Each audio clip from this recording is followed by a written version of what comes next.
সম্পত্তির লোভে নরপিশাচ, পিতার রক্তে হোলি খেলল পাষণ্ড ছেলেরা। ছি, ভাবতেও ঘৃণা হয়।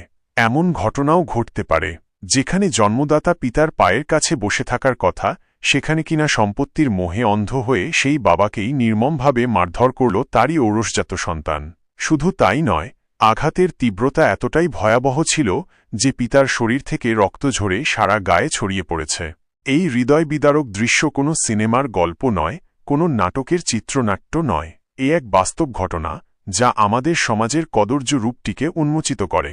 লোভের বিষ কতটা ভয়ঙ্কর হতে পারে তা এই ঘটনা চোখে আঙুল দিয়ে দেখিয়ে দিল।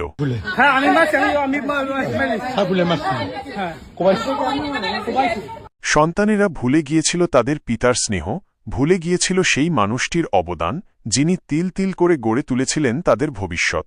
সম্পত্তির সামান্য ভাগ না পেয়ে তারা পশুত্বের চরম সীমায় পৌঁছে গেল। তাদের হাতে পিতার রক্ত, যা হয়তো কোনোদিন শুকোবে না।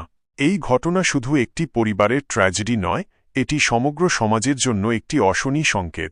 আজ যারা সম্পত্তির লোভে নিজেদের জন্মদাতাকেও আঘাত করতে দ্বিধা করে না, তারা আগামীতে আর কত নৃশংস কাজ করতে পারে তা ভাবতেও গা শিউরে ওঠে। আমাদের সকলের উচিত এই ঘটনার তীব্র নিন্দা জানানো এবং পারিবারিক বন্ধনকে আরও দৃঢ় করার প্রতিজ্ঞা নেওয়া। একই সাথে এমন পাষণ্ডদের দৃষ্টান্তমূলক শাস্তি হওয়া উচিত, যাতে ভবিষ্যতে আর কোনো সন্তান সম্পত্তির লোভে অন্ধ হয়ে তাদের পিতামাতার ওপর হাত তোলার সাহস না পায়।